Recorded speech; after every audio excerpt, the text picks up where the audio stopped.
En ce jour, le Seigneur nous rappelle qu'il nous a choisis. Il nous a pris dans le monde tout en nous laissant dans le monde pour être les témoins de son amour. Il nous invite à garder sa parole comme une protection et comme l'assurance de sa fidélité. Nous prierons particulièrement pour lui rester fidèle, et particulièrement en ces temps troublés et qui se révèlent pour certains d'entre nous très anxiogènes. Entrons ensemble dans la prière. Au nom du Père, et du Fils, et du Saint-Esprit. Amen. Amen. Seigneur, voici venu ce moment de la journée où je me recueille en toi. Je viens à toi le cœur ouvert et l'âme assoiffée. J'ai besoin de toi, et je m'offre tout à toi, avec ma réalité telle qu'elle est. Merci pour cette nouvelle occasion de prière. Aide-moi à entrer dans ta présence. Je dépose à tes pieds tout ce que je porte dans le cœur, mes joies et mes peines, ma famille et mes amis, ma fatigue et mon travail, mes doutes et mes peurs. Je me confie à toi et je m'abandonne à toi. Parle, Seigneur, ton serviteur écoute. De l'Évangile selon saint Jean.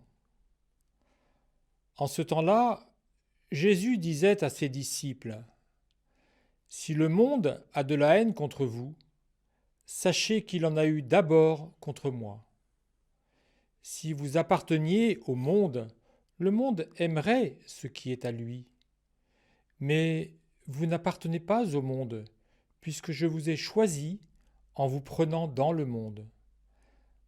Voilà pourquoi le monde a de la haine contre vous. Rappelez-vous la parole que je vous ai dite. Un serviteur n'est pas plus grand que son maître. Si l'on m'a persécuté, on vous persécutera, vous aussi. Et si l'on a gardé ma parole, on gardera aussi la vôtre. Les gens vous traiteront ainsi à cause de mon nom, parce qu'ils ne connaissent pas celui qui m'a envoyé. »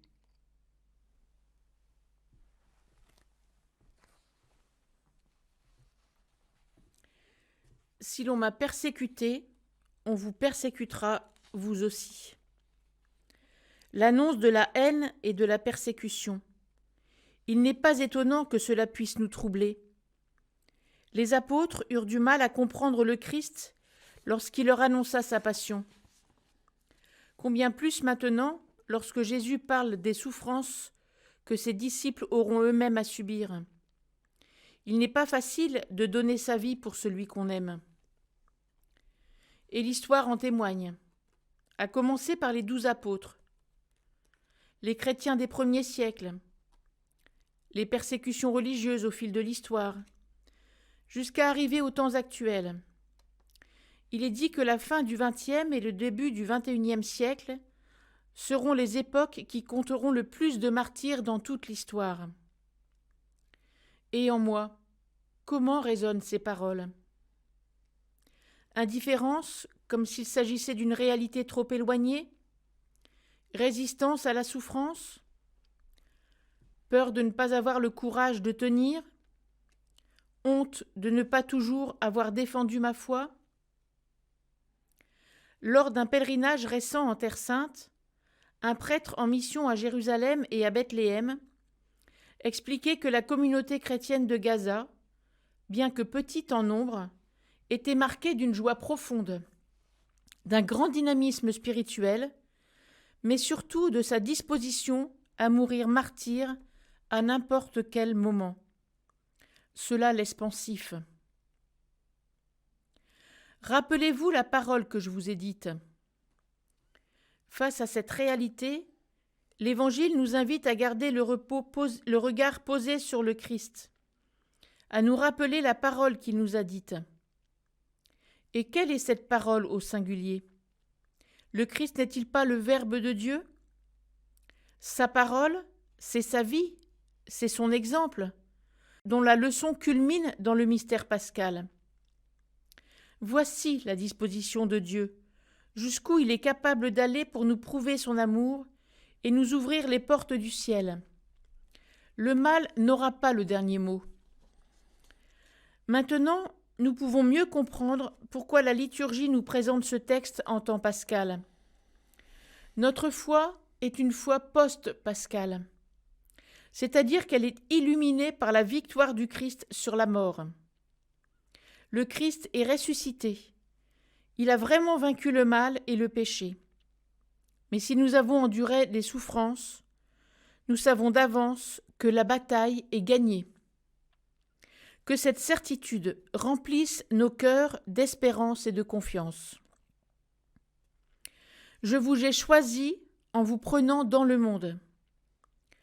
Pour clore cette réflexion d'aujourd'hui, recevons encore cette affirmation de Jésus. Je vous ai choisi en vous prenant dans le monde. En quoi consiste cette élection ? Il ne s'agit pas de supériorité, de prédestination ou de mise à part du reste du monde.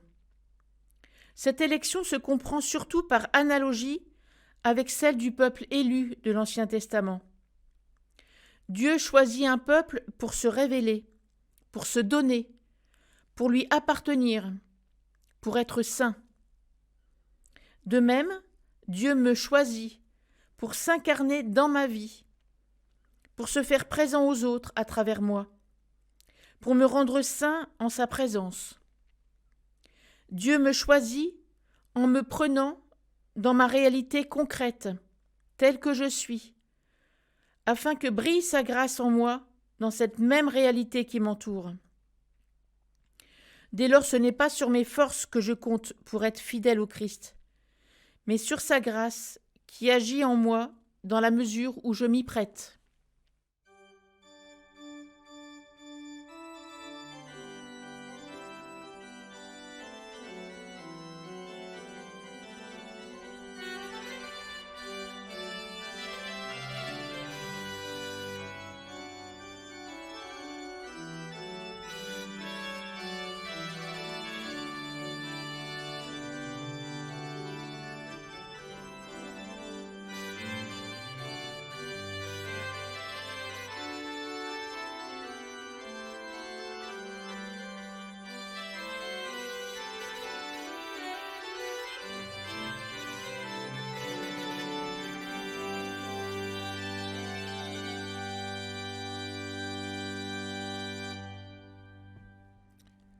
À l'approche de la Pentecôte, continuons d'invoquer l'Esprit Saint à partir du Veni Creator. Chasse au loin l'ennemi qui nous menace. Hâte-toi de nous donner la paix, afin que nous marchions sous ta conduite et que nos vies soient lavées de tout péché. En ce samedi où nous fêtons la Vierge Marie, qui, mieux qu'elle, qui a porté le Verbe de Dieu, qui a toujours gardé la parole dans son cœur, qui est douceur et tendresse, qui mieux qu'elle peut être notre recours pour demander la force de l'Esprit Saint. Toi, la première en chemin, aide-nous par ton intercession à marcher sous la conduite de l'Esprit Saint. Ensemble, nous redisons Notre Père, qui es aux cieux, que ton nom soit sanctifié, que ton règne vienne, que ta volonté soit faite sur la terre comme au ciel. Donne-nous aujourd'hui notre pain de ce jour. Pardonne-nous nos offenses, comme nous pardonnons aussi à ceux qui nous ont offensés. Et ne nous laisse pas entrer en tentation, mais délivre-nous du mal. Car c'est à toi qu'appartiennent le règne, la puissance et la gloire, pour les siècles des siècles. Amen. Dieu très bon, nous célébrons dans la joie le Christ ressuscité des morts. Nous accueillons jour après jour la bonne nouvelle de sa résurrection. Il est mort pour nos péchés et ressuscité pour notre vie. En ce temps d'épidémie et de confinement, nous te présentons les malades et leurs familles, ceux et celles qui meurent en ces jours, parfois très seuls malgré les attentions du personnel hospitalier. nous te présentons leurs familles et leurs proches, qui ne peuvent célébrer les funérailles de la manière qu'ils auraient souhaité. Seigneur ressuscité, visite les uns et les autres dans leur cénacle intérieur. Viens apporter de la lumière dans leurs douleurs et leurs angoisses. Seigneur ressuscité, refais les forces de tous les soignants, de celles et ceux qui font vivre notre système de santé. Soutiens de ta grâce ceux et celles qui assurent la vie de notre pays. Envoie ton Esprit Saint à ceux qui dirigent notre pays et aux responsables des États dans le monde. Seigneur ressuscité, viens visiter nos cénacles de confinés. Apporte ta paix là où nous n'en pouvons plus de nous supporter.